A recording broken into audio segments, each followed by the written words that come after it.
the international community, in the context of what is happening in Kenya, continues to come out and speak.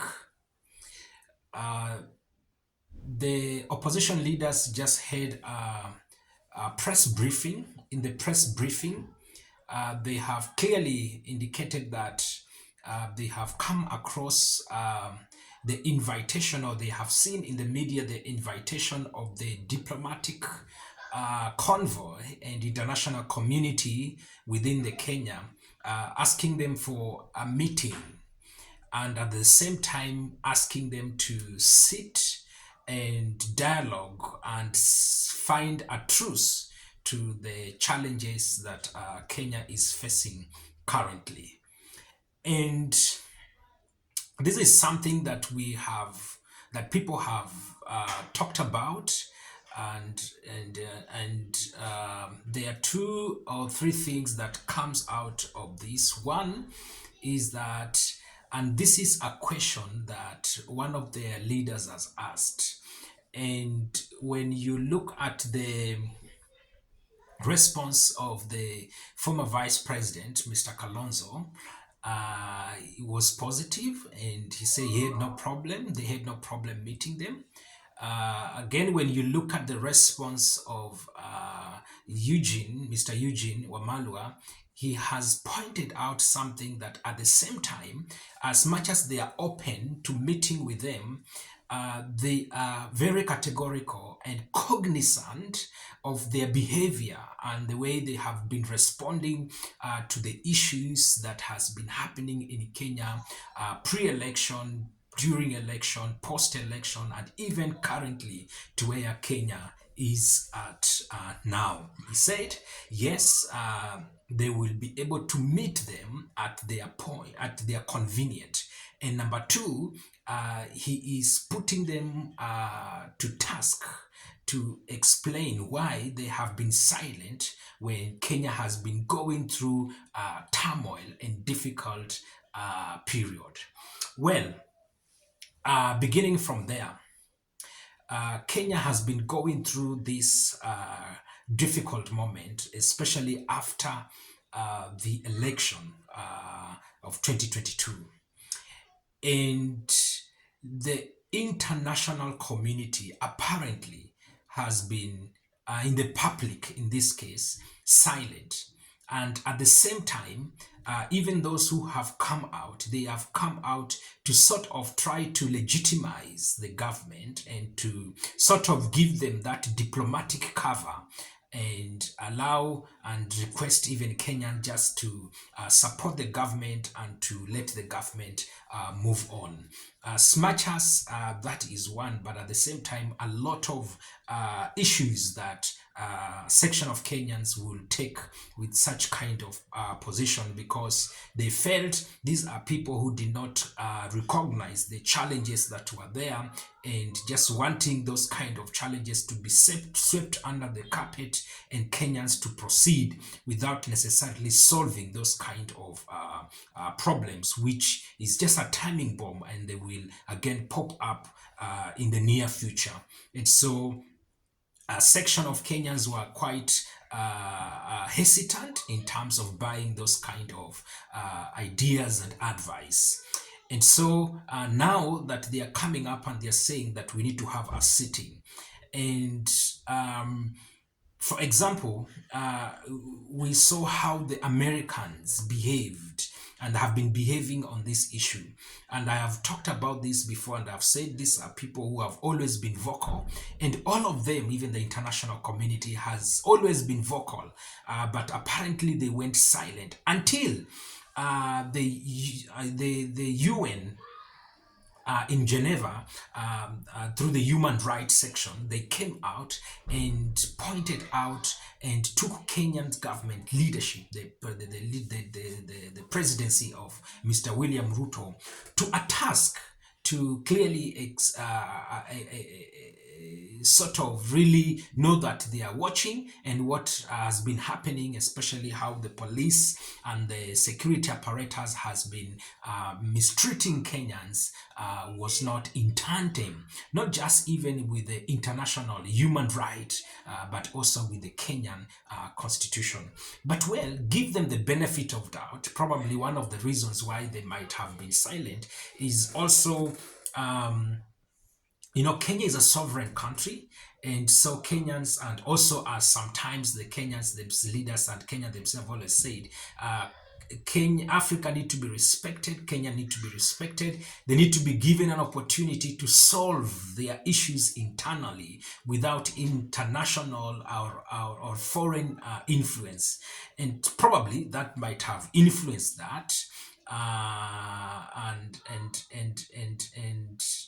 that is a good thing to say.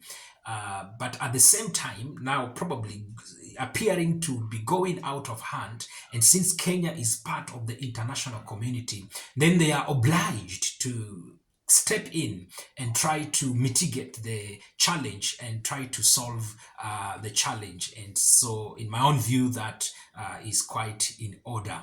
Um, but at the same time, I also tend to feel their silent is coming in a little bit late. I mean, their voice is coming in a little bit late. Why have they been silent? And because they realize they have been silent, they had not treated this issue either with the seriousness it deserved, or probably they were dining with the leadership together on one table, and so they were entertaining them for some personal reasons. This denied them that credibility and also the moral authority that they can come in and comment or advise where this challenge is concerned. And so that's also is one issue that comes out. And now, looking at this issue, of course, we appreciate what Mr. Kalonzo have said, that a meeting is necessary, and for me also, really, dialogue is important, and that's why when the bipartisan was introduced, some of us really applauded the move, as much as we could see, and we knew that there will be challenges, and it succeeding really was a 50-50, or not, or if not, will not succeed. But giving it the benefit of doubt was in order, and so the international community, of course, backed that kind of a move. At the end of the day, it has not materialized, and it has not materialized because the truth remain that the government is playing the position where that is concerned, and applying delay or tactics.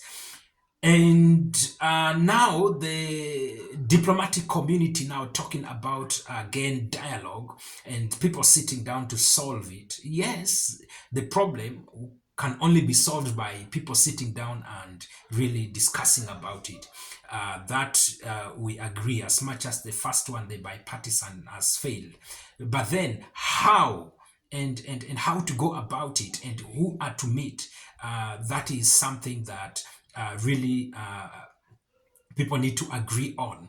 And a section, a number of people, especially from the opposition, are saying they do not want the parliamentary, the kind of the approach the bipartisan was taking, because one, the parliament in this case outrightly has been compromised, and so they cannot offer a neutral kind of intervention.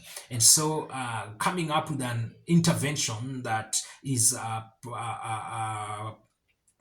typology of what we saw during the Kofi Annan, really that appears to be credible and sound.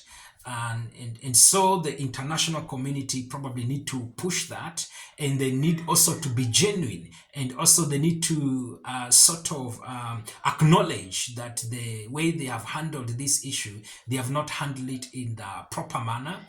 They have handled it in a way that has even raised a lot of issues, and that's why even the opposition, their press today, they are putting them on task. They're asking them, why have they been silent, and why are they coming up now? And even they are questioning their motive, and they are questioning whether they are coming with clean hands, or still coming with strings attached, and trying to lean towards the current leadership. That is the case, and so and to finish with, in my general view, where this is concerned, as I've mentioned before, uh, we are where we are silently because of this international community. Because in one way or the other, they influenced the elections, and Kenya is not the first one in Africa, and even in other places. And the American embassy and the leadership, the current ambassador to Kenya, has been very vocal, and we have clearly seen his behavior and attitude where all this is concerned. And for me, and as I've indicated before, he's really not supposed to be included in all this process. Probably America need to use someone else, but using her, she does not come with clean hands. She does not come with clean heart. She comes with strings attached, and with already given position that at the end of the day will not help the entire of this process. So I feel that need to be checked into and need to be addressed.